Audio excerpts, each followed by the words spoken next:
इस वीडियो को देखने के बाद आपका फिजिक्स का नज़रिया बदल जाएगा कि फिजिक्स वास्तव में होती क्या है। फिर उसके बाद 1969 में गैब्रियल आए और उन्होंने एक स्ट्रिंग थ्योरी का नींव रखा। ग्रेविटी नहीं होता तो बॉल धरती पर नहीं आती, फिर वो शायद धरती के बाहर चली जाती। इसीलिए साइंटिस्टों ने सोचा कि इसको कैटेगराइज कर देते हैं, एक मैक्रोस्कोपिक बना देते हैं स्टडी और दूसरा माइक्रोस्कोपिक स्टडी बना देते हैं।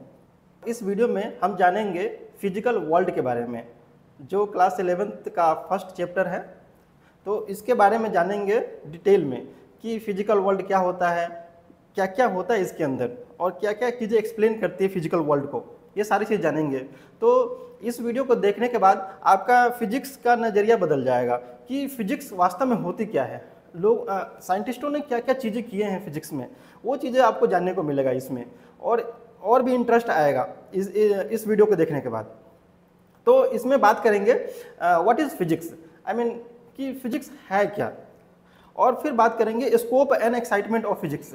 आई मीन फिजिक्स अगर है तो फिजिक्स में हम कहाँ से कहाँ तक चीज़ें पढ़ते हैं, और एक्साइटमेंट क्या है, मतलब फिजिक्स में एक्साइटमेंट क्यों आती है हमें। फिर बात करेंगे फिजिक्स, टेक्नोलॉजी एंड सोसाइटी का। यस, अगर फिजिक्स है तो फिजिक्स का एप्लीकेशन यूज करके टेक्नोलॉजी लाया गया, और टेक्नोलॉजी किसके लिए लाई जाती है, सोसाइटी के लिए लाई जाती है। तो इन सारे चीज़ों का रिलेशन देखेंगे इस वीडियो में। उसके बाद बात करेंगे फंडामेंटल फोर्सेस इन नेचर। यदि फिजिक्स है, यूनिवर्स है, तो फंडामेंटल फोर्सेस भी होंगे जो इस यूनिवर्स को बना के रखती है, एक शेप और साइज में बना के रखती है। भले ही इसकी एनर्जी कांस्टेंट है, लेकिन फंडामेंटल फोर्सेस है। तो उसके बारे में बात करेंगे, वो कौन कौन से फंडामेंटल फोर्सेस हैं। और बात करेंगे नेचर ऑफ फिजिकल लॉज की। नेचर ऑफ फिजिकल लॉ को देख करके ये लगता है कि नेचर का नेचर जानना, मतलब ये यूनिवर्स का नेचर जानना कि उसके अंदर कैसा नेचर है इस यूनिवर्स का, ये जानना है। तो अच्छा, एक छोटा सा एक सजेशन है मेरा कि अगर कोई वर्ड पढ़े आप तो उसका प्रॉपर मीनिंग जाने। पहला जो इंग्लिश का एक मीनिंग होता है ना, वो जान ले, उसके बाद में डेफिनेशन देखेंगे, लेकिन एक वर्ड का मीनिंग जानना बहुत जरूरी है। आगे एग्जांपल में हम समझेंगे कि कैसे मीनिंग, एक सिंपल से सर्च करके मीनिंग जान लेते हैं चीज़ें को। ओके, तो बात करते हैं फिजिकल वर्ल्ड का। ओके, अगर आप एनसीईआरटी का बुक पढ़ते हैं तो फर्स्ट लाइन जो होता है, फर्स्ट लाइन एनसीईआरटी का बुक का पहला चैप्टर का, humans have always been curious about the world around them. क्या मतलब है इसका, कि मतलब जो ह्यूमंस है ना, वो हमेशा ही क्यूरियस होते हैं, जिज्ञासु होते हैं। किसके बारे में, about, to know about the world around them, मतलब जो भी वर्ल्ड है, आसपास में जो भी वर्ल्ड है उसके बारे में क्यूरियस होते हैं। तो ये तो ह्यूमन का ये भी एक नेचर है, खुद से ही आता है ये चीज़ें कि ये क्या हो रहा है, ये कैसे हो रहा है, कोई भी चीज़ें, ये क्या हो रहा है, कैसे हो रहा है, कहाँ हो रहा है, कब होता है, ये सारे चीज़ के बारे में जानने का जिज्ञासु होता है ह्यूमन बीइंग के अंदर। तो इसीलिए तो यहाँ पे एक चीज़ गौर करेंगे आप कि जो फिजिकल वर्ल्ड है वो कैसे डिफाइन करते हैं।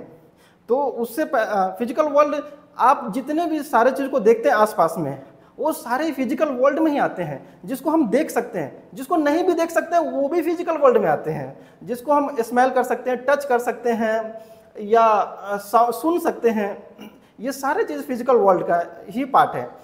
जैसे लैपटॉप हो गया, टीवी हो गया, या टेबल चेयर, अर्थ हो गया, सन हो गया, मून हो गया, गैलेक्सी हो गया, यूनिवर्स हो गया, सारे के सारे फिजिकल वर्ल्ड में आते हैं।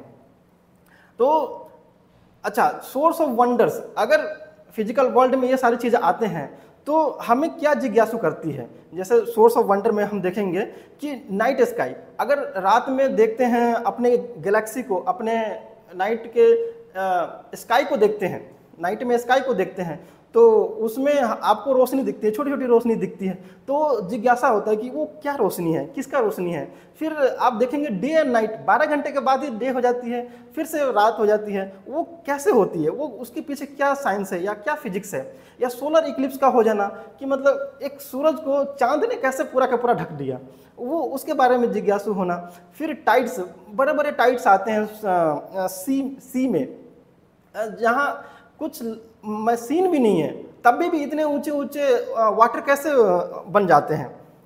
फिर बात करेंगे रेनबो की, कि रेनबो कैसे बनता है। ओके, तो और मोबाइल, आजकल तो मोबाइल से भी आ गए हैं, तो मोबाइल कैसे काम करता है, एकदम क्यूरियस, आई मीन बहुत बेसिक सा क्यूरियस होता है कि कैसे काम करता है वायरलेस मोबाइल्स हैं। फिर बात करते हैं कि अंतरिक्ष में लोग चले गए, या बात करते हैं कि चंद्रयान 3 चांद पे कैसे चले गए, क्या फिजिक्स था उसके पीछे। ये सारे चीज़ एक वंडर की तरह है, आई मीन कि कैसे हो रहा है, क्या फिजिक्स है। तो इसी के बारे में जानेंगे कि ये क्या चीज़ें होती है, फिजिक्स इसके पीछे क्या फिजिक्स है और कैसे एक्सप्लेन करती है इन चीज़ों को, कैसे काम करता है फिजिक्स। एक छोटा सा और क्लू देखते हैं कि जो फिजिक्स का जो साइंटिस्ट लोग हैं वो कैसे क्यूरियस हुए हैं अपने रिसर्च को लेकर के। तो जैसे ये मैटर है, तो पहले ये समझा जाता था कि मैटर है, एक अणु भी आता है कि पहले माना जाता था कि अणु सबसे छोटा चीज़ें हैं, ठीक है। तो जॉन डाल्टन आए 1808 में, उन्होंने कहा कि जो मैटर है वो एटम से मिलके बना है और एटम टूट नहीं सकता। फिर कुछ सालों बाद जे थॉमसन आए, उन्होंने इलेक्ट्रॉन्स की खोज कर दी और उन्होंने बताया कि नहीं, एटम भी टूट सकते हैं उसकी, क्योंकि उसके अंदर कॉन्स्टिट्यूएंट पार्टिकल है जैसे इलेक्ट्रॉन। उन्होंने अपना एटॉमिक मॉडल दिया। फिर रदरफोर्ड आए 1909 में, उन्होंने फिर से डिस्कवरी किया प्रोटॉन की, न्यूक्लियस की। उन्होंने कहा कि जो एटम है उसके अंदर भी और चीज़ें हैं, सिर्फ इलेक्ट्रॉन ही नहीं है, प्रोटॉन भी है और जो न्यूक्लियस बनाती है। ओके, तो यहाँ पे एटम की साइज अगर बात करें 10⁻⁻10 मीटर। और उसके बाद फिर से आया जेम्स चैडविक, जो 1932 में उन्होंने कहा कि जो न्यूक्लियस है उसमें सिर्फ प्रोटॉन ही नहीं है, उसमें न्यूट्रॉन भी है। ये तो बड़ी इंटरेस्टिंग हो गया कि मतलब चीज़ें कैसे कैसे चीज़ें खोजते चले गए साइंटिस्ट लोग।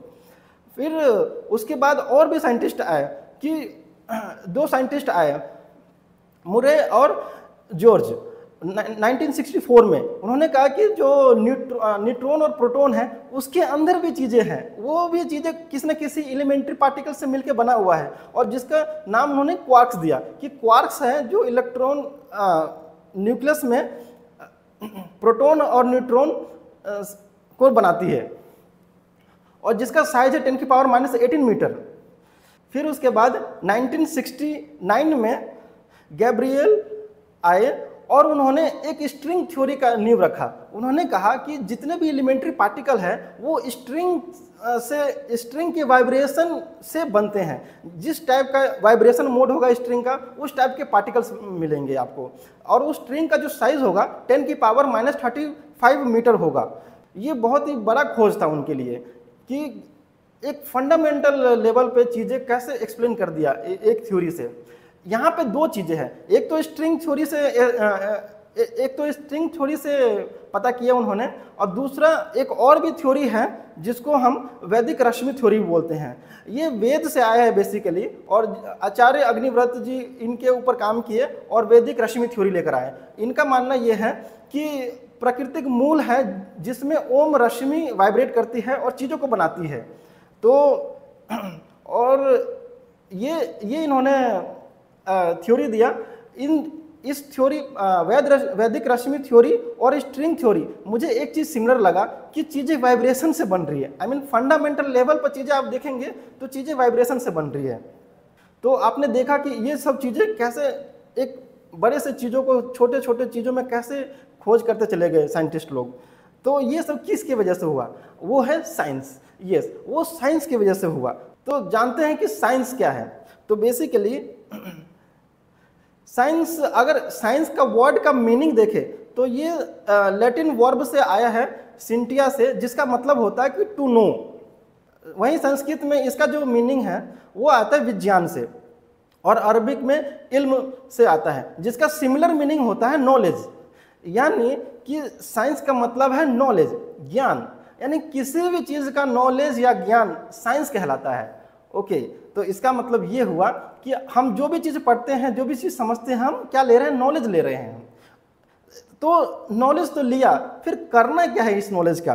तो डेफिनेशन, साइंटिस्टों ने एक डेफिनेशन बनाया साइंस का, कि साइंस का डेफिनेशन अगर देखें प्रॉपर वे में तो क्या कहते हैं कि science is a systematic attempt to understand natural phenomena in as much detail and depth as possible and use the knowledge so gained to predict, modify and control phenomena। मतलब कि एक systematic attempt होता है किसी भी natural phenomena को understand करने की, डिटेल में, डेप्थ में।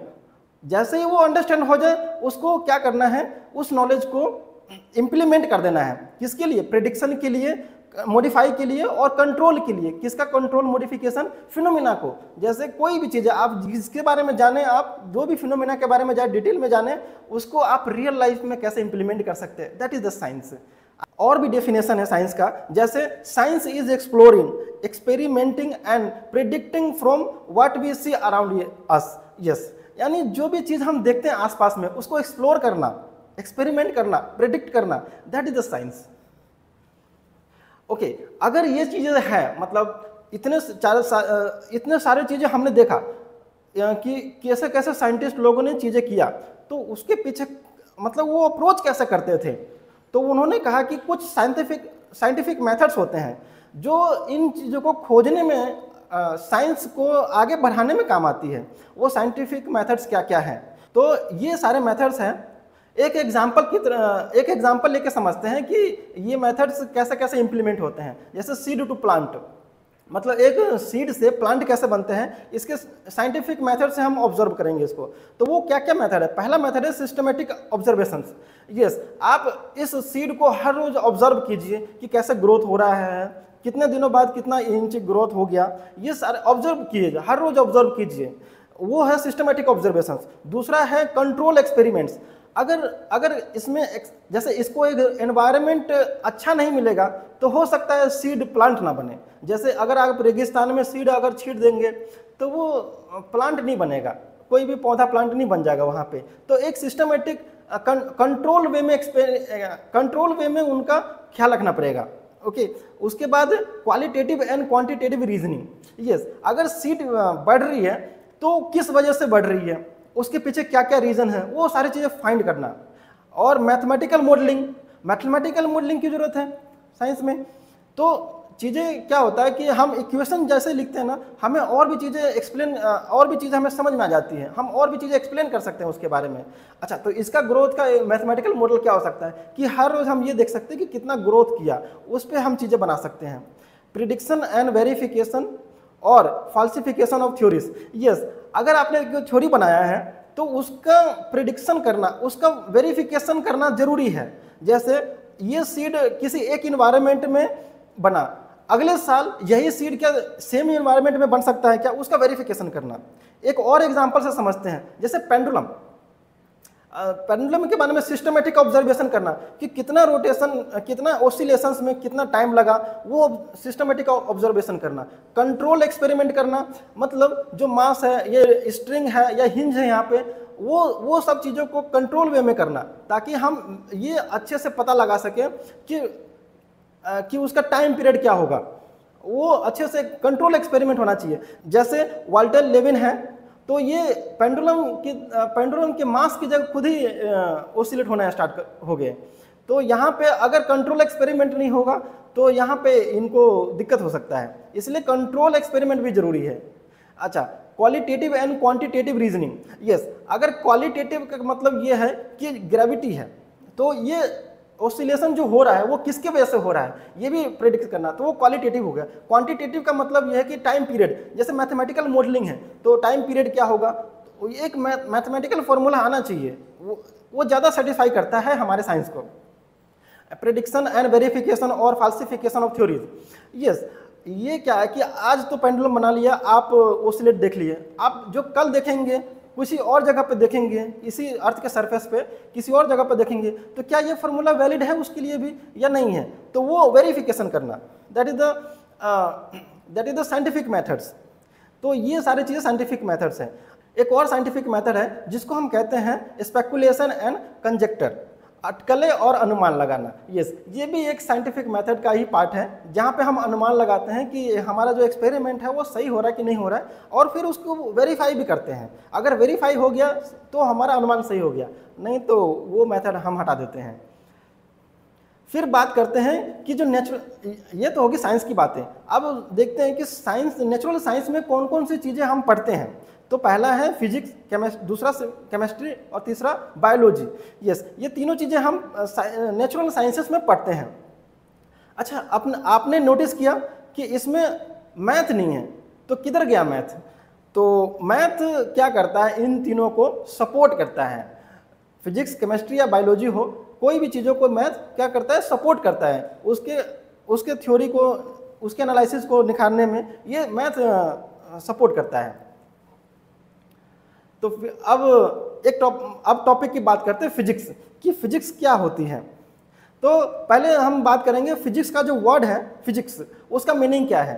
तो ग्रीक वर्ड में इसका मीनिंग होता है कि नेचर, और संस्कृत में होता है इसका भौतिक विज्ञान, भौतिक। तो जिसका मतलब ये होता है कि study of the physical world. Yes, study of the physical world. आपने देखा कि जो फिजिक्स का जो मतलब है वो study of the physical world है।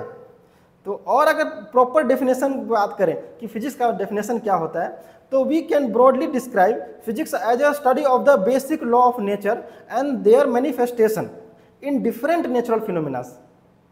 ओके, तो फिजिक्स क्या है, basically study of basic law of nature, मतलब जो नेचर में जो लॉ पाए जाते हैं, बेसिक लॉज, उसके बारे में स्टडी करना।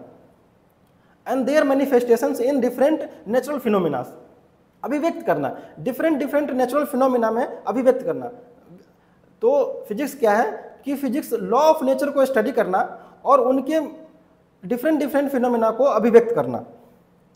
और भी थोड़ा जानते हैं फिजिक्स के बारे में, उनके डिफिनेशन के बारे में बेसिकली जानते हैं कि फिजिक्स क्या है। तो physics is study of matter, energy and fundamental forces in nature. Yes, physics क्या है, बेसिकली मैटर को स्टडी करना, एनर्जी को स्टडी करना और फंडामेंटल फोर्सेस को स्टडी करना जो नेचर में पाए जाते हैं। ओके, ये जो यूनिवर्स है वो बिहेव कैसे कर रहा है, बिल्कुल फंडामेंटल लेवल पे, और कैसे ऑब्जर्वेशन करके, एक्सपेरिमेंट्स करके और मैथमेटिकल मॉडल दे करके ये चीज़ें स्टडी कर सकते हैं कि फंडामेंटल लेवल पे ये जो यूनिवर्स है वो कैसे काम करता है। ये बेसिकली ये यूनिवर्स है अपना, जिसमें इस डायरेक्शन में टाइम है और इस डायरेक्शन में स्पेस है। ये बिग बैंग से आया है बेसिकली। तो यहाँ पे अभी हम लोग यहाँ पर प्रेजेंट हैं, जो 13.77 बिलियन ईयर्स गुजर चुका है बिग बैंग के बाद, अभी हम यहाँ पे हैं। तो हम यही स्टडी कर रहे हैं कि फिजिक्स है क्या और ये यहाँ पे चीज़ें कैसे काम करती हैं। तो बात करते हैं एक छोटा सा स्ट्रक्चर ऑफ फिजिक्स के बारे में बात करें कि फिजिक्स में बेसिकली क्या होता है कि हम फिजिक्स में लॉ ऑफ नेचर पढ़ते हैं, जैसे conservation, law of conservation of energy, या न्यूटन्स लॉ ऑफ मोशन, या लॉ ऑफ यूनिवर्सल ग्रेविटेशन, या लॉ ऑफ थर्मोडायनेमिक्स। और भी लॉज होते हैं यूनिवर्स में जिसको हम पढ़ते हैं फिजिक्स में। इनको सपोर्ट करता है साइंटिफिक टर्म्स, जैसे atom, mass, energy, cell, gravity, electric field. ये सारे साइंटिफिक टर्म्स होते हैं जो इनको सपोर्ट करते हैं लॉ बनाने में। लॉ के अंदर ही और क्या क्या चीज़ें पढ़ते हैं, जैसे कॉज एंड इफेक्ट, फिनोमिना, और उसके साथ ही साथ एनालिसिस भी करते हैं, जैसे थ्योरी बना करके, एक्सपेरिमेंट कर करके और मेजरमेंट्स कर करके। इसलिए आपने देखा होगा कि जो 11th का जो सेकंड चैप्टर है वो पहला यूनिट्स एंड मेजरमेंट ही रखते हैं वो। क्यों? क्योंकि फिजिक्स में मेजरमेंट करते हैं, हर चीज़ का मेजरमेंट करते हैं, मोस्टली चीज़ों का मेजरमेंट करते हैं। तो इसीलिए मेजरमेंट सेकंड चैप्टर में ही पढ़ाते हैं फिजिक्स में, और इनको सपोर्ट करता है मैथ।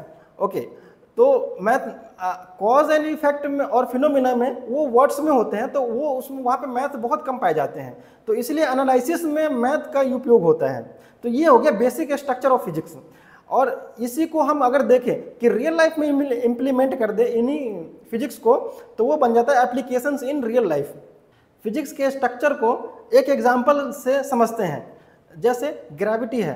तो पहली बार भास्कराचार्य ने ये नोटिस किया था कि जो अर्थ है वो चीज़ों को अपनी तरफ खींचती है। उसके बाद इस पर बहुत अच्छे से न्यूटन ने काम किया। उन्होंने कहा कि जो दो मास है उसके बीच के जो फोर्स है, अट्रैक्शन फोर्स है, उसको उन्होंने ग्रेविटी नाम दिया और उनको मैथमेटिकल मॉडल भी दिया, जैसे F = G m1m2/r²। और जो r है वो सेपरेशन बिटवीन टू बॉडीज़ है। तो उन्होंने मैथमेटिकल मॉडल से ये समझाया कि ग्रेविटी कैसे काम करती है और ये अट्रैक्शन फोर्स होते हैं। तो ये होगी ये मैथमेटिकल मॉडल दिया इन्होंने। फिर उसके बाद अगर हम देखें एप्लीकेशंस की, ग्रेविटी के क्या क्या एप्लीकेशंस होते हैं, जैसे हम रोड पे चलना, हम रोड पे इसलिए चल पाते हैं क्योंकि ग्रेविटी के कारण। जैसे मून का अर्थ के अराउंड घूमना, रोटेट करना, या सन के अराउंड सारे प्लैनेट रोटेट करना, या क्रिकेट में जब भी बॉल हिट होती है तो वो ऊपर जाती है, फिर वो नीचे भी आती है, वो सेम बॉल नीचे ही आती है। क्यों आती है? ग्रेविटी के कारण।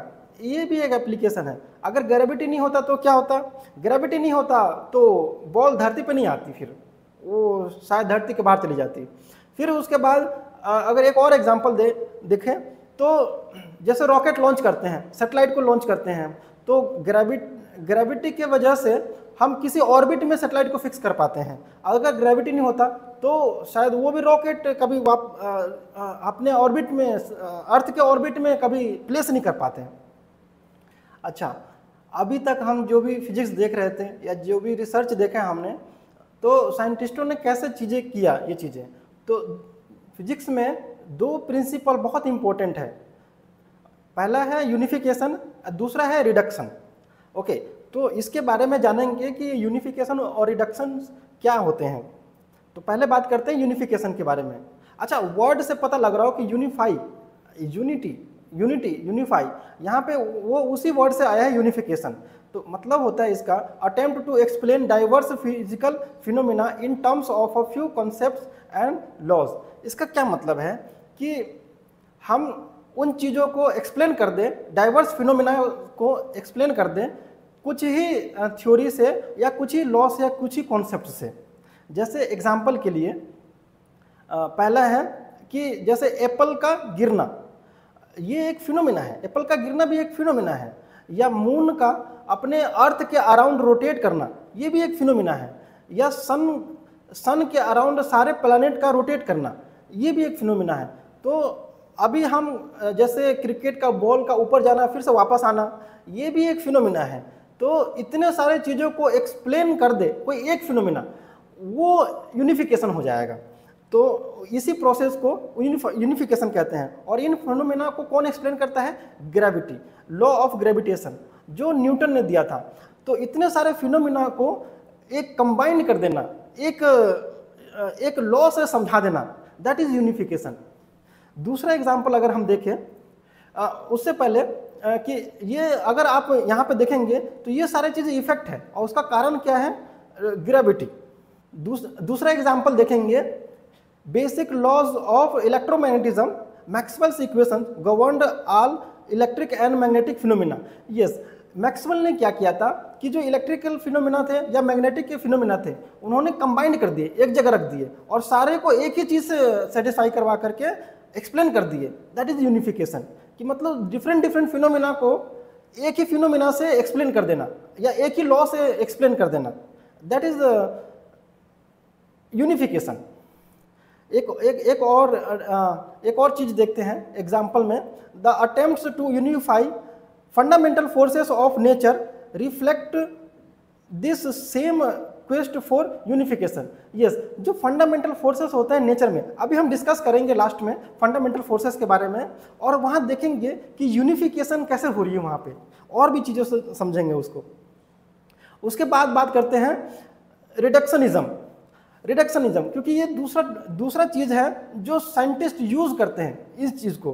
तो रिडक्शनिज्म क्या होता है? रिड्यूस करना। रिडक्शन का मतलब क्या है? रिड्यूस करना।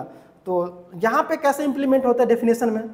जैसे ये कोई बड़ा सिस्टम है, इसमें छोटे छोटे सिस्टम्स हैं, जैसे स्मॉल सिस्टम्स है। तो अगर मुझे बड़ा सिस्टम का प्रॉपर्टी जानना होगा तो मैं क्या करूँगा कि ये छोटे छोटे सिस्टम्स का प्रॉपर्टी जान जाऊँगा और उनके इंट्रैक्शन जान करके मैं बड़ा चीज़ का प्रॉपर्टी जान सकता हूँ मैं। That is reductionism. मतलब आप छोटे छोटे सिस्टम्स की प्रॉपर्टी जान करके, उनकी इंट्रैक्शन जान करके बड़े सिस्टम का प्रॉपर्टी जान जाना। This approach is reductionism. एक और एग्जांपल देखते हैं। ये बल्ब ग्लोइंग सिस्टम है, जिसमें बल्ब भी होता है, वायर्स भी होते हैं, स्विचेस भी होते हैं और सेल भी होते हैं। तो अगर मुझे बल्ब को ग्लो करना है तो वो एक सिस्टम की तरह है। थॉमस अल्वा एडिसन पहली बार बनाए थे, जिसमें 2700 से ज़्यादा बार फेल हुए थे वो इस सिस्टम को बनाने के लिए। तो बल्ब ग्लोइंग सिस्टम एक बड़ा सिस्टम है। अगर मुझे इस सिस्टम के बारे में जानना है तो मैं क्या करूँगा, बल्ब के बारे में जानूंगा, बल्ब कैसे बना, बल्ब के अंदर क्या क्या चीज़ें होती हैं, बल्ब के अंदर भी वायर्स होती है, ग्लास होते हैं बाहर में, फिलामेंट्स होते हैं और गैसेस भी होती हैं, और उसी के साथ ही साथ मैं वायर की भी प्रॉपर्टी जानूंगा, सेल की प्रॉपर्टी जानूंगा, स्विच की प्रॉपर्टी जानूंगा, और इन सबको एक सिस्टमेटिक वे में रख दूंगा, तो मैं बल्ब ग्लोइंग सिस्टम का प्रॉपर्टी जान जाऊंगा कि बल्ब ग्लोइंग सिस्टम है क्या, क्या काम करता है। Okay, that is reductionism. यानी ये एक बिग या कॉम्प्लेक्स सिस्टम की प्रॉपर्टी जानना है तो उनके कॉन्स्टिट्यूएंट सिंपल पार्ट्स के प्रॉपर्टी या इंट्रैक्शन जान जाइए। That is the reductionism. This approach is called reductionism. Okay, एक और एग्जांपल लेते हैं। अभी हम ऊपर डिस्कस किए थे कि जो मैटर है वो एटम से बना है, एटम है जो इलेक्ट्रॉन प्रोटॉन न्यूट्रॉन से बना है, या न्यूट्रॉन है जो न्यूक्लियस है वो भी प्रोटॉन और न्यूट्रॉन से बना है। तो अगर लेट अस सपोज कि अगर आपको मैटर के बारे में जानना है तो एटम की प्रॉपर्टी जान जाइए, क्योंकि मैटर किससे बना हुआ है, एटम से बना हुआ है, तो एटम की प्रॉपर्टी जान जाइए, उनके इंटरेक्शन की प्रॉपर्टी जान जाइए, तो आप मैटर के बारे में जान जाएंगे। इसी तरीके से अगर आपको एटम के बारे में जानना है तो आप उसके सब कॉन्स्टिट्यूएंट पार्टिकल्स को बारे में जान जाइए, जैसे इलेक्ट्रॉन प्रोटॉन न्यूट्रॉन, और उनके इंटरेक्शन के बारे में जान जाइए, उनके प्रॉपर्टी और इंटरेक्शन के बारे में जान जाएंगे तो एटम के बारे में जान जाएंगे, उनकी प्रॉपर्टी के बारे में, एटम की प्रॉपर्टी के बारे में जान जाएंगे। इसी तरह से अगर न्यूक्लियस की प्रॉपर्टी जानना है आपको तो प्रोटॉन और न्यूट्रॉन का इंटरेक्शन और उनकी प्रॉपर्टी जान जाइए तो आप न्यूक्लियस के बारे में जान जाएंगे। इसी तरह से ये चीज़ें काम करती है, और इसी अप्रोच को क्या कहते हैं, रिडक्शनिज्म। ओके, एक और एग्जांपल है कि the temperature is related to the average kinetic energy of molecules of the system. Yes, अगर एक मोलिक्यूल्स का सिस्टम है, आपको उसके एवरेज काइनेटिक एनर्जी जानना है उस सिस्टम का, तो टेम्परेचर जान जाइए उस सिस्टम का। मतलब टेम्परेचर हर एक मोलिक्यूल का तो नापने जाएंगे नहीं आप, तो कहीं भी एक मोलिक्यूल, कहीं भी एक जगह का टेम्परेचर जान जाइए तो उस सिस्टम का एवरेज काइनेटिक एनर्जी जान जाएंगे। तो दैट इज रिडक्शनिज्म। एक छोटा ग्लिम्स है, झलक देखते हैं कि नोटेशन है ये बेसिकली। जैसे लेंथ मेजरमेंट करते हैं तो सेंटीमीटर जैसे 10⁻² लिखते हैं, सेम लिखते हैं, मिलीमीटर 10⁻³ या माइक्रोमीटर 10⁻⁶, या नैनोमीटर 10⁻⁹ नैनोमीटर, या पिकोमीटर 10⁻12 मीटर। तो ये एक लेंथ का मेजरमेंट का है। अगर मैं बेसिक अपने आसपास के चीज़ों को देखूं मैं, तो जो सैंड होते हैं, जो रेत होते हैं, उनके जो दाने होते हैं वो 1 mm के बराबर होते हैं, 1 मिलीमीटर के बराबर होते हैं। या रेड ब्लड सेल का जो साइज होता है वो 10 माइक्रोमीटर के बराबर होते हैं। या यूं ही मैं वायरस की बात करूं, जैसे कोरोना वायरस है, उसका जो साइज है वो 100 नैनोमीटर है। किसी भी वायरस का जो साइज होता है ऑलमोस्ट 100 नैनोमीटर के आसपास होता है। या डीएनए के जो डायमीटर का जो साइज है वो 2 नैनोमीटर के बराबर होता है। इसी तरह जो एटम का जो साइज है वो 0.1 नैनोमीटर के बराबर होता है, अप्रोक्सीमेट होता है, या यूं कह लें 10⁻⁻10 मीटर के बराबर होता है। अब बात करते हैं scope and excitement of physics. यानी कि जो इसका जो फिजिक्स का जो स्कोप है, हम कहाँ स्टडी करते हैं उसके बारे में जानते हैं। उससे पहले एक छोटा सा इसमें एक टॉपिक आता है कि 2 domains of interest in physics. जो डोमेन ऑफ इंटरेस्ट होता है वो 2 टाइप के होते हैं फिजिक्स में। पहला होता है मैक्रोस्कोपिक और दूसरा है माइक्रोस्कोपिक। यानी बेसिकली ये कैटेगरीज बनाया गया है।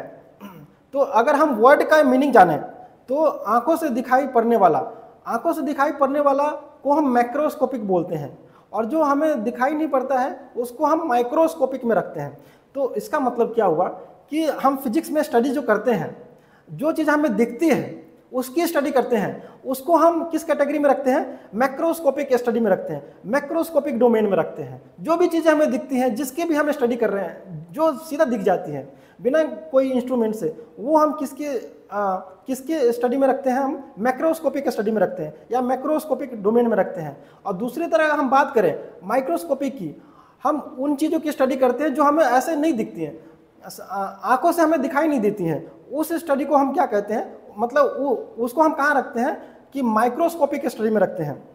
एग्जाम्पल के लिए जो मैक्रोस्कोपिक जो डोमेन इंक्लूड करती हैं जो ऐसे फिनोमिना जो लेबोरेटरी या टेरेस्ट्रियल एंड एस्ट्रोनॉमिकल स्केल्स पे होती हैं। अभी जैसे हम डिस्कस कर रहे थे, जो ये चीज़ें क्या होती है हमें आंखों से दिख जाती हैं, ऐसे स्टडी को क्या कहते हैं हम, मैक्रोस्कोपिक। और वहीं अगर माइक्रोस्कोपिक में क्या क्या इंक्लूड होते हैं, वो होते हैं atomic, molecular and nuclear phenomenas. क्यों? क्योंकि वो चीज़ें आंखों से दिखती नहीं है ना। वो अगर हमें इसको देखना है, एटम को भी देखना है, तो हमें कोई इंस्ट्रूमेंट चाहिए, इसीलिए माइक्रोस्कोपिक में रखते हैं। एक और चीज़ आपने ध्यान दिया होगा, माइक्रो का मतलब है 10⁻⁻⁶ मीटर।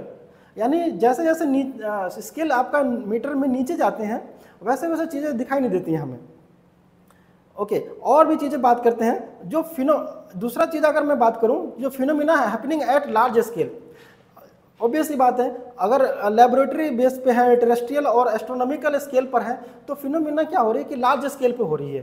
तो उस स्टडी को भी क्या कहते हैं हम, मैक्रोस्कोपिक स्टडी कहते हैं। और जो phenomena happening at small scales, जो एटम के लेवल पे जो फिनोमिना हो रही है, उसकी स्टडी को हम क्या कहते हैं, माइक्रोस्कोपिक कहते हैं। तो इसमें मैक्रोस्कोपिक में हम क्या क्या पढ़ते हैं, जैसे क्लासिकल फिजिक्स में टॉपिक्स होते हैं मैकेनिक्स, इलेक्ट्रोडायनेमिक्स, ऑप्टिक्स और थर्मोडायनेमिक्स में। वहीं अगर माइक्रोस्कोपिक में हम बात करें कि हम माइक्रोस्कोपिक में क्या क्या पढ़ते हैं, तो वो है modern physics and quantum physics. Yes, ये सब चीज़ों की स्टडी कहाँ करते हैं, माइक्रोस्कोपिक में करते हैं। अच्छा, आपने एक चीज़ नोटिस किया कि इसकी ज़रूरत क्या पड़ी, मैक्रोस्कोपिक और माइक्रोस्कोपिक को कैटेगराइज करने की ज़रूरत क्या पड़ी? आई मीन क्या रीज़न रहा होगा साइंटिस्टों के पास कि इनकी कैटेगरी बनाना पड़ गया?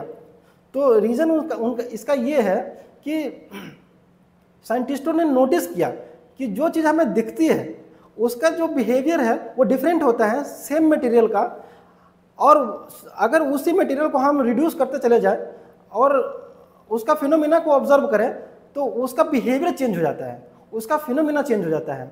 जैसे एग्जांपल के लिए, मैं आपके पास अगर गोल्ड है, आपके हाथ में गोल्ड है, लेट अस सपोज 1 mm का या 2 mm का है, तो उसका जो कलर होगा वो येलो कलर का होगा। लेकिन जैसे उसका साइज घटाते जाएंगे, नैनोमीटर में पहुंचेंगे, तो उसका कलर चेंज हो जाता है। ओके, तो यहाँ पे चीज़ें फिनोमिना डिफरेंट हो जाती है, वहाँ पे फिजिक्स डिफरेंट हो जाती है। इसीलिए साइंटिस्टों ने सोचा कि इसको कैटेगराइज कर देते हैं, एक मैक्रोस्कोपिक बना देते हैं स्टडी और दूसरा माइक्रोस्कोपिक स्टडी बना देते हैं। ओके, तो अब देखते हैं कि ये जो टॉपिक है क्लासिकल फिजिक्स में, मैकेनिक्स, ये सारे जो टॉपिक हैं, इनमें क्या क्या चीज़ें पढ़ते हैं, एक जस्ट झलक देख लेते हैं क्या क्या चीज़ें पढ़ते हैं। जैसे मैकेनिक्स में क्या क्या चीज़ें पढ़ते हैं, Newton's law of motion, first, second and third law of motion पढ़ते हैं, या लॉ ऑफ ग्रेविटेशन पढ़ते हैं, जैसे अभी हम ऊपर एग्जाम्पल देख रहे थे। तीसरा है the propulsion of rocket by a jet of ejecting gases, यानी जो गैस इजेक्ट करता है रॉकेट, उसके वजह से ऊपर जाते हैं रॉकेट, तो उसके बारे में पढ़ना कि कैसे काम करता है वो। और या propagation of water waves, water के अंदर अगर कोई कंकर फेंके, आप पत्थर फेंके, तो वो वेव्स की तरह बन जाती हैं, उसके बारे में जानना, वो मैकेनिक्स में पढ़ेंगे आप। या propagation of sound in air, yes, या equilibrium of a bend rod under a load, एक रॉड है, अगर फोर्स लगाया आपने तो वो बेंड हो जाता है, तो उसके इक्विलिब्रियम के बारे में पढ़ेंगे। ये सब चीज़ें मैकेनिक्स में पढ़ेंगे आप। वहीं इलेक्ट्रोमैग्नेटिज्म एंड इलेक्ट्रोडायनेमिक्स से बात करें तो उसमें क्या क्या पढ़ते हैं, जैसे चार्ज के बारे में पढ़ेंगे, फील्ड के, इलेक्ट्रिक फील्ड के बारे में पढ़ेंगे, करंट के बारे में पढ़ेंगे, वोल्टेज के बारे में पढ़ेंगे, response of a circuit to an AC voltage या सिग्नल, उसके बारे में पढ़ें कि मतलब एक सर्किट जो है वो एसी को रिस्पॉन्स कैसे करता है, एसी वोल्टेज को रिस्पॉन्स कैसे करता है, उसके बारे में पढ़ेंगे। या मैग्नेटिक फिनोमेना को बारे में पढ़ेंगे, या movement of a current carrying conductor in a magnetic field, इसके बारे में पढ़ेंगे। उसके बाद वर्किंग ऑफ एन एंटीना, कि जो एंटीना होता है वो कैसे वर्क करता है, उसके बारे में पढ़ेंगे। या इलेक्ट्रोमैग्नेटिक वेव्स, जो भी इलेक्ट्रोमैग्नेटिक वेव है, विजिबल लाइट या इंफ्रारेड या माइक्रोवेव, जो भी इलेक्ट्रोमैग्नेटिक वेव्स है उसके बारे में पढ़ेंगे। वो कहाँ पढ़ेंगे, इलेक्ट्रोडायनेमिक्स में या इलेक्ट्रोमैग्नेटिक में पढ़ेंगे। इसी तरह ऑप्टिक्स में क्या क्या टॉपिक्स पढ़ते हैं, जैसे फिनोमिना इन्वॉल्विंग लाइट, जो भी लाइट से रिलेटेड फिनोमिना इन्वॉल्व होते हैं उसके बारे में पढ़ेंगे। कहाँ पे, ऑप्टिक्स में, जैसे रिफ्लेक्शन ऑफ लाइट, या रिफ्रैक्शन ऑफ लाइट, या dispersion of light through a prism, या the working of telescope and microscope, या colour shown by thin film. ये सब कहाँ पढ़ेंगे आप? ऑप्टिक्स में पढ़ेंगे। ओके, एक क्वेश्चन है यहाँ पे कि अगर रिफ्लेक्शन ऑफ लाइट नहीं होता तो हम अपना चेहरा कैसे देखते हैं? मतलब हमें पता कैसे चलता कि हमारा चेहरा कैसा है? अगर आपको आंसर आता हो तो हमें बताइए, कमेंट कीजिए। इसी तरह से थर्मोडायनामिक्स, थर्मोडायनामिक्स में क्या क्या पढ़ते हैं हम? हीट के बारे में पढ़ते हैं, temperature, law of thermodynamics, heat engines, refrigerators, ये सब कहाँ पढ़ते हैं हम लोग? थर्मोडायनामिक्स टॉपिक्स में पढ़ते हैं। ओके, ये सब चीज़ें होगी कि मैक्रोस्कोपिक लेवल में क्या क्या चीज़ें पढ़ते हैं। तो वहीं बात करते हैं स्कोप ऑफ फिजिक्स की, यानी इसका स्कोप ऑफ फिजिक्स का मतलब ये है यहाँ पे कि वो कौन कौन सी चीज़ें कितने रेंज में पढ़ते हैं हम, वो सब चीज़ों के बारे में बताना। जैसे it covers a ट्रेमेंडस range of magnitude of physical quantities like length, mass, time and energy etcetera. एक एग्जांपल देते हैं हम। जैसे लेंथ का जो रेंज है 10⁻⁻14 मीटर से लेकर के 10⁻26 मीटर तक जितने भी चीज़ पाई जाती हैं उनके बारे में पढ़ते हैं हम। जैसे 10⁻14 मीटर पे क्या पाई जाती हैं? इलेक्ट्रॉन, प्रोटॉन और उनकी फिनोमिना की स्टडी करते हैं इस लेवल पे। या दूसरा चीज़ मैं बात कहूँ कि 10⁻26 मीटर पे किसकी स्टडी करते हैं? गैलेक्सी की या ऑब्जर्वेबल यूनिवर्स की स्टडी करते हैं, क्योंकि ये बहुत ऑब्जर्वेबल यूनिवर्स तो बहुत बड़ा है, तो इनकी स्टडी करते हैं। और अगर टाइम रेंज की बात करूँ तो टाइम रेंज में कहाँ से कहाँ तक पढ़ते हैं हम लोग? 10⁻22 सेकेंड से लेकर के 10⁻18 सेकेंड तक हम इनकी स्टडी करते हैं। इनके बीच में के रेंज में जो भी फिनोमिनाज आते हैं, जो भी फिनोमिनाज आते हैं उनकी स्टडी करते हैं। जैसे 10⁻22 सेकेंड, तो ये कहाँ पाई जाती है? इतना कम सेकेंड कहाँ पाई जाती है? तो आंसर आपको एटम में मिलेंगे कि वहाँ की जो फिनोमिना होती है वो बहुत फास्ट होती है, वहाँ पे मिलेंगे आपको। और इसको कैलकुलेट कैसे किया है रेंज को? Time is equal to length upon में स्पीड ऑफ लाइट। तो लेंथ, ये जो लेंथ का जो रेंज है उसको स्पीड ऑफ लाइट से डिवाइड कर दीजिएगा तो ये टाइम का रेंज आ जाएगा। इसी तरीके से जो मास का जो रेंज है 10⁻30 kg से लेकर के 10⁻55 kg तक, मतलब इतने रेंज का जो मासेस होते हैं, इनके बीच का जो भी मासेस का रेंज है उनकी सबकी स्टडी करते हैं हम। That is the scope of physics. जैसे इलेक्ट्रॉन का जो मास है 10⁻30 kg और ऑब्जर्वेबल यूनिवर्स का जो मास है 10⁻55 kg। तो अब क्वेश्चन ये आती है कि फिजिक्स में एक्साइटमेंट क्यों होता है? फिर इतने सारे चीज़ें पढ़ने के बाद एक्साइटमेंट क्यों होता है? तो बेसिकली एक्साइटमेंट इसलिए होता है क्योंकि डेली लाइफ में हम लोग फिनोमेना देखते हैं, फिजिक्स के फिनोमेना देखते हैं, इसलिए हम क्यूरियस हो जाते हैं उसके बारे में जानने का, या एक्सपेरिमेंट करते हैं। हाँ, तब हमें ऑब्जर्व करते हैं कि डिफरेंट चीज़ें के बारे में ऑब्जर्व करते हैं, एक्सपेरिमेंट करते हैं। या applications of physics in real life, जैसे मोबाइल फ़ोन हो गया, हम रियल लाइफ में मोबाइल फ़ोन का यूज़ करते हैं, वो भी कहीं ना कहीं एक टेक्नोलॉजी का देन है, फिजिक्स का देन है। तो ये भी एक्साइटमेंट है। और प्रेडिक्शन ऑफ फ्यूचर, इसमें फ्यूचर का भी प्रेडिक्शन होता है। जैसे ये टैंक है, अगर मुझे एक सर्टेन रेंज तक गोला दागना है तो हम क्या करेंगे? इसके एंगल को चेंज कर देंगे, क्योंकि ये पैराबोला की तरह हिट करता है। जितना एंगल पर रखेंगे उसी के अनुसार वो रेंज जाएगा। तो यहाँ पे क्या हो रहा है? फ्यूचर, प्रेडिक्शन ऑफ फ्यूचर है यहाँ पे, तो इसमें फ्यूचर को प्रेडिक्ट कर सकते हैं। अब बात करते हैं फिजिक्स, टेक्नोलॉजी एंड सोसाइटी, मतलब कि फिजिक्स, टेक्नोलॉजी और सोसाइटी में क्या रिलेशंस है, तो इसके ऊपर बात करते हैं। जैसे फिजिक्स है और टेक्नोलॉजी है, तो फिजिक्स की वजह से टेक्नोलॉजी आती है, और दूसरा भी पॉसिबल है कि टेक्नोलॉजी की वजह से भी फिजिक्स आती है।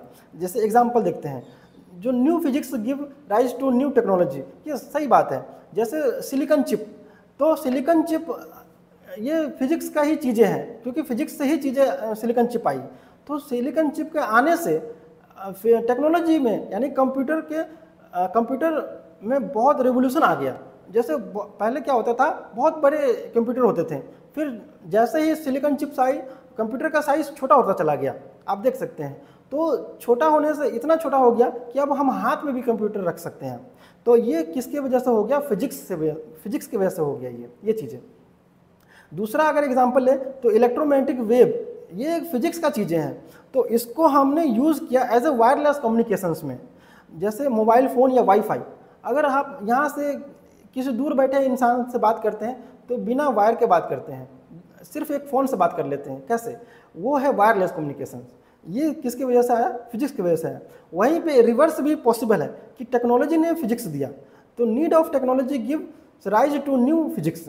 जैसे एग्जांपल है स्टीम इंजन का। स्टीम इंजन 1712 में आया, लेकिन लॉ ऑफ थर्मोडायनेमिक्स 1860 में आया। मतलब कि फिजिक्स से पहले उसकी टेक्नोलॉजी आ गई। तो ये टेक्नोलॉजी की वजह से स्टडी किए हमने कि स्टीम इंजन को और बेहतर कैसे बनाया जाए, इसके स्टडी के लिए लॉ ऑफ थर्मोडायनेमिक्स आया। दूसरा एग्जांपल की बात करें, electric motor. Electric motor basically 1834 में आया, और जो मैक्सवेल के इक्वेशंस है वो 1861 में आया।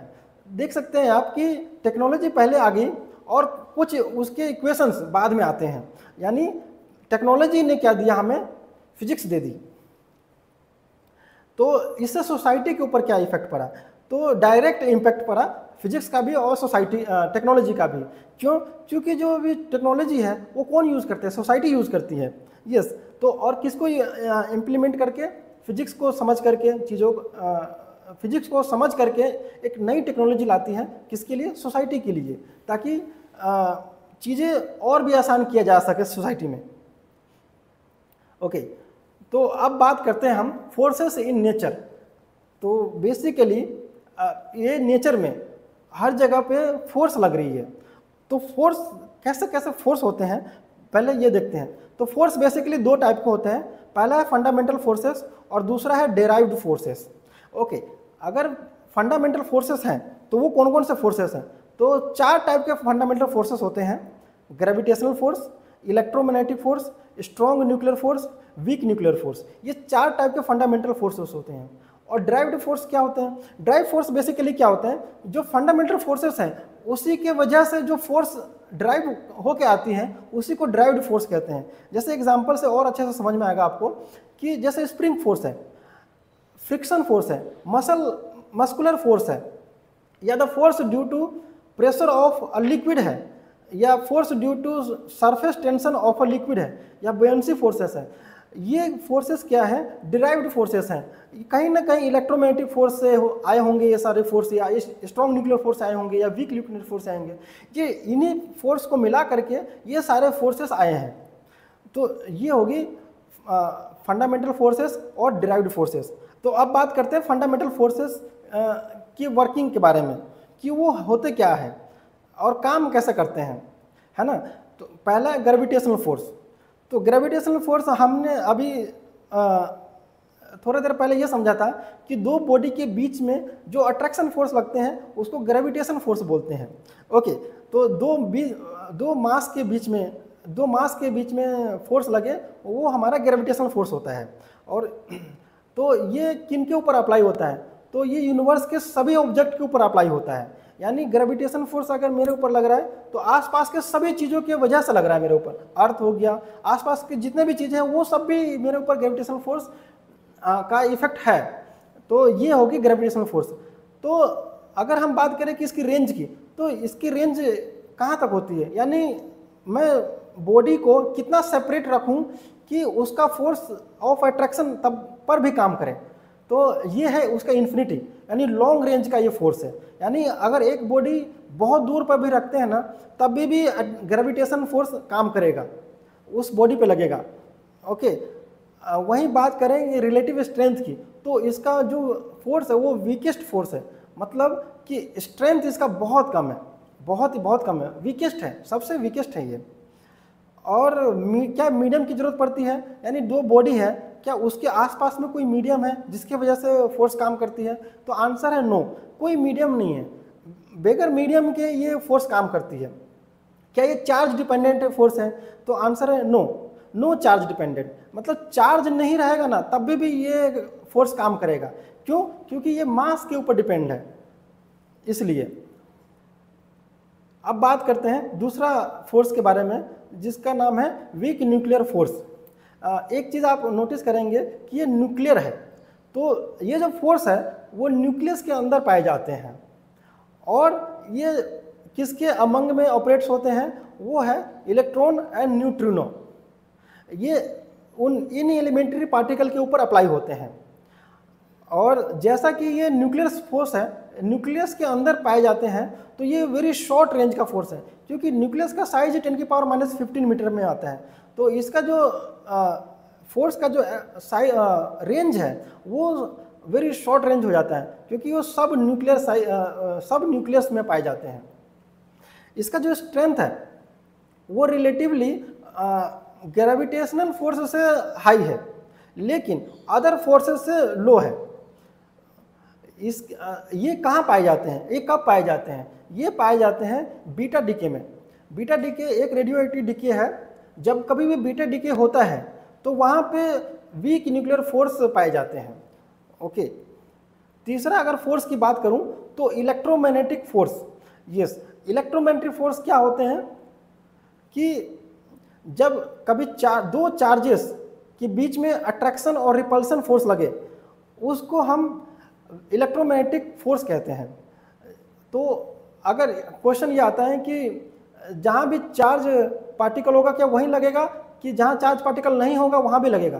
तो आंसर है कि नहीं, सिर्फ और सिर्फ चार्ज पार्टिकल के रहने पर ही ये फोर्स काम करेगा, अदरवाइज ये फोर्स काम नहीं करेगा।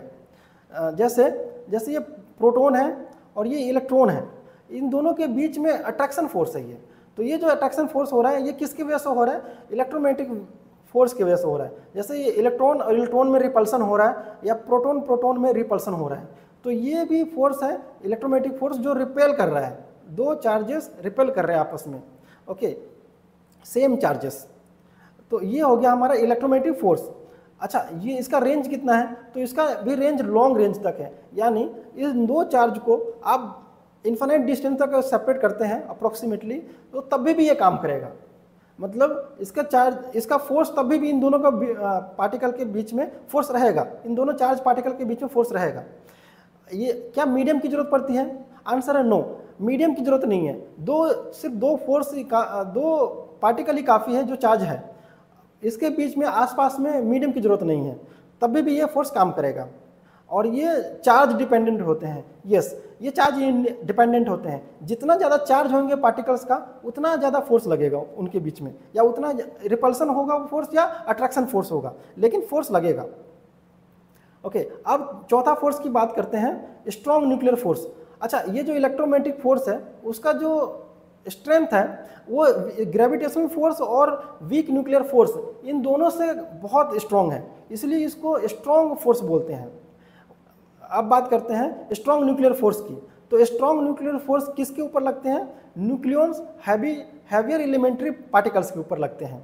जैसे न्यूक्लियस है, न्यूक्लियस के अंदर प्रोटॉन और न्यूट्रॉन होते हैं, तो उन दोनों के बीच में, या प्रोटॉन प्रोटॉन के बीच में, जैसे ये प्रोटॉन प्रोटॉन के बीच में, या प्रोटॉन न्यूट्रॉन के बीच में, या न्यूट्रॉन न्यूट्रॉन के बीच में, इनके बीच में जो फोर्स लगते हैं वो होता है स्ट्रॉन्ग न्यूक्लियर फोर्स। अच्छा, एक चीज़ आप गौर कर रहे होंगे, जैसे प्रोटॉन प्रोटॉन है तो इस पे तो इलेक्ट्रोमैग्नेटिक फोर्स भी लग रहा होगा, तो ये रिपेल हो जाना चाहिए।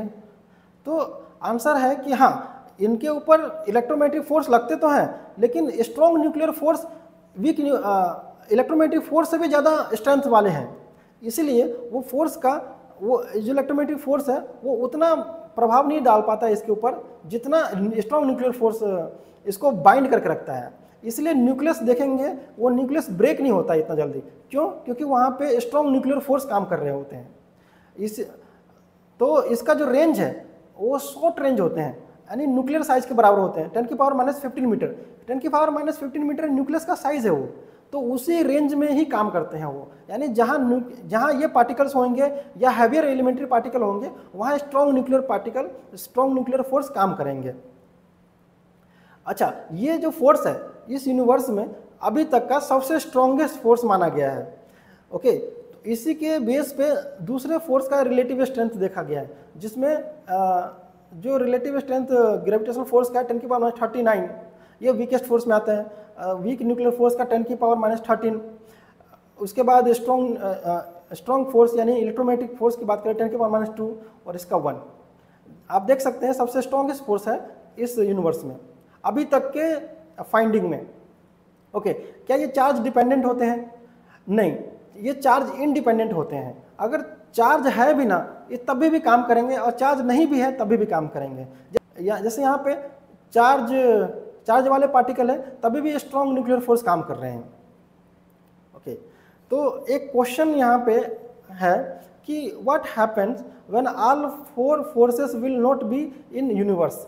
क्या होगा जब ये चारों फोर्स यूनिवर्स में नहीं होंगे, तो उसका इफेक्ट क्या होगा, रिजल्ट क्या होगा? आई मीन सोचिए इसके बारे में कि अगर ये चारों फोर्स ना हो यूनिवर्स में तो क्या होगा, यूनिवर्स रहेगा कि नहीं रहेगा? अगर नहीं रहेगा तो चलो ठीक है, आंसर यहीं पे रुक जाएगी। अगर रहेगा तो कैसा होगा हमारा यूनिवर्स, उसके बारे में सोचिए और हमें कमेंट कीजिएगा। ओके, वहीं बात करते हैं यूनिफिकेशन ऑफ फोर्सेस। यस, ये टॉपिक क्यों इम्पोर्टेंट है? आई मीन छोटा सा टॉपिक है ये टॉपिक क्यों इम्पोर्टेंट है? आपको ये समझ में आएगा कि यूनिफिकेशन क्या होती है। अभी ऊपर भी डेफिनेशन देखे थे इसका, लेकिन और भी डिटेल में आपको यहाँ पे पता लगेगा। टुवर्ड्स यूनिफिकेशन ऑफ फोर्सेस, तो आइजैक न्यूटन ने 1687 में ही ग्रेविटेशनल फोर्स का यूनिफाई कर दिया था, यानी the celestial and terrestrial mechanism were unified. जितने भी चीज़ें अभी ऊपर देखा था हमने ग्रेविटेशनल फोर्स में, वो सारे चीज़ों को उन्होंने क्या एक ही फिनोमेना में एक्सप्लेन कर दिया था आइजैक न्यूटन ने।